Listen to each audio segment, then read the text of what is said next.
Hi, hello, isang mapagpalang araw po sa inyong lahat mga kamaestro, mga kasitaw.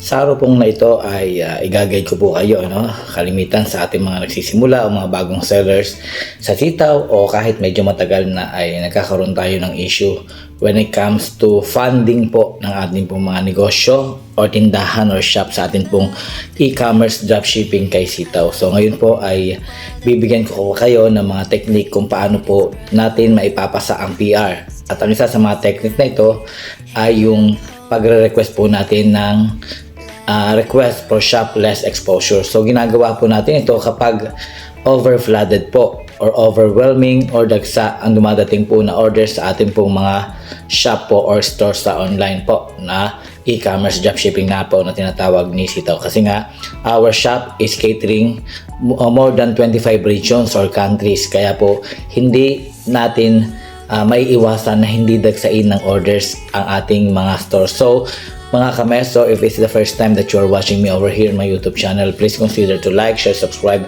at pakiclick na rin po yung notification bell para every time po na meron akong mga live, mga tutorial patungkol po sa ating sitaw business ay kauna-unahan kayong manonotify. At bukod doon, yung iba pa pong mga niche na ginagawa ko sa aking vlog. So without further ado, let's get into our tutorial. So ngayon mga kamestro, narito ako sa aking mobile phone. So kung ano yung email address na ginamit nyo po sa inyong online store, yung application nyo po para po magkaroon kayo ng store kay Sitaw, ay pwede po kayong mag-send ng email.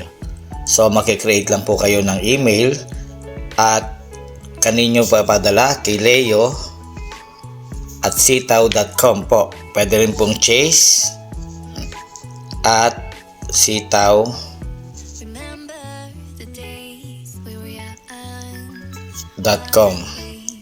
Yan po. Then yan, pwede pong Leo at lace@chito.com. Yan po, dalawa din subject, request. Requesting for shop less exposure. So ganun lang po. Then type lang kayo, dear ma'am, sir,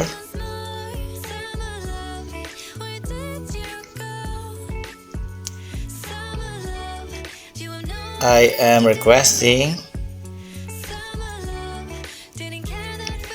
for a shopless exposure because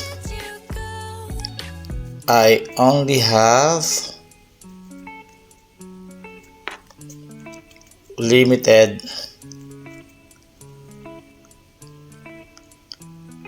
fund on my wallet balance. Then magpasalamat naman tayo. Thank you in advance for your assistance. Ganyan. Then regards, kung ano yung pangalan nyo, Ariel/Maestro. Okay, kasi maestro@partner.com po. Then isesend nyo lang po. Okay?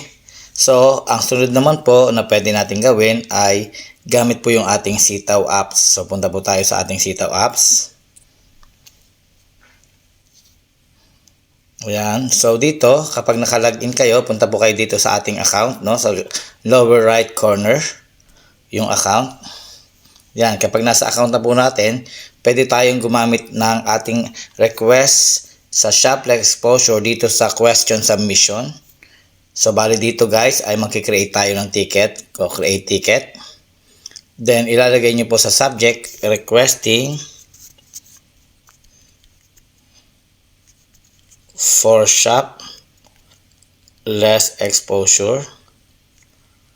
Then, yung type, okay, store traffic problem. So, may problema tayo sa store traffic problem. Confirm.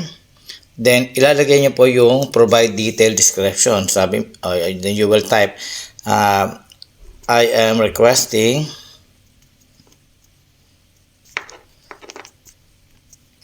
for a shop less exposure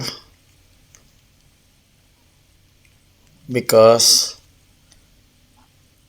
I only have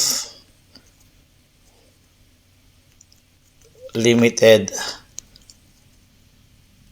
funds on my wallet balance.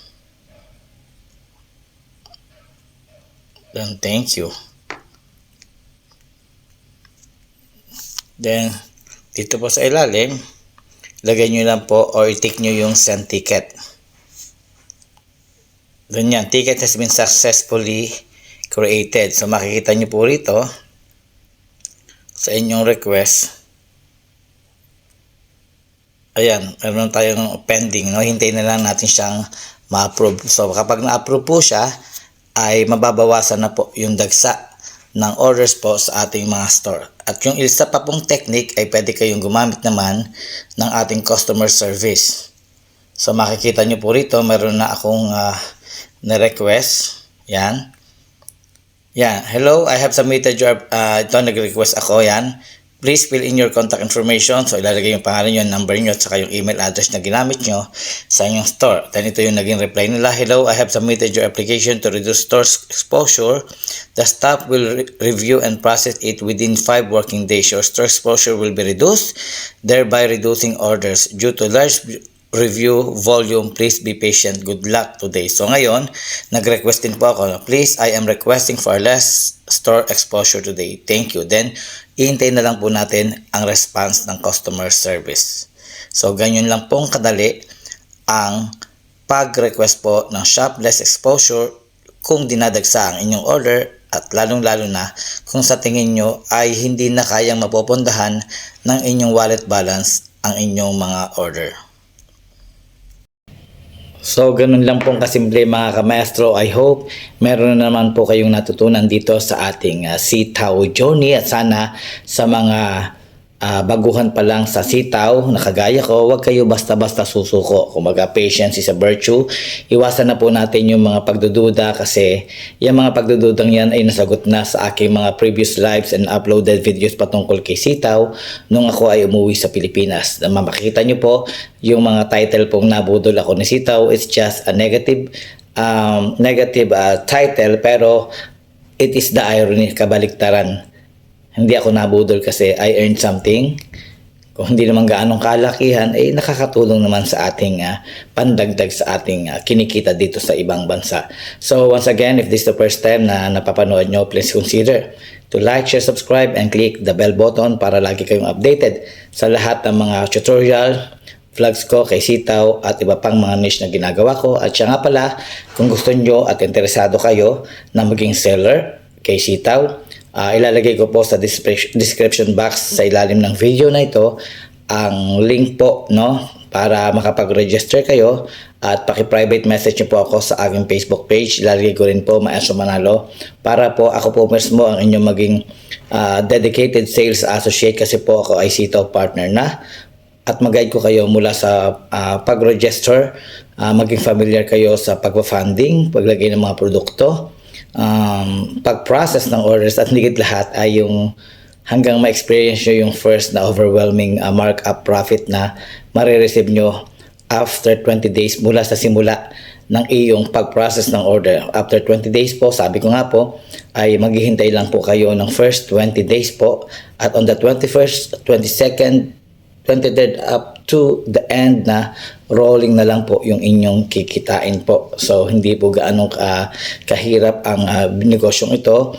It is para po sa lahat. If you are an OFW na kagaya ko, nasa bahay ka lang, you are a student, okay, tambay, at least 18 years old, pwede mong gawin ang business na to na hindi mo naman kinakailangan ng may malaking puhunan. So click nyo lang po yung referral code, tiwala po, para ako po mismo ang sumuporta at mag-guide sa inyo sa inyong journey kay sitaw. Once again, this is Maestro Manalo, always saying spread love, kindness, quote unquote, positivity. Bye for now and see you on my next live and vlogs. Paalam.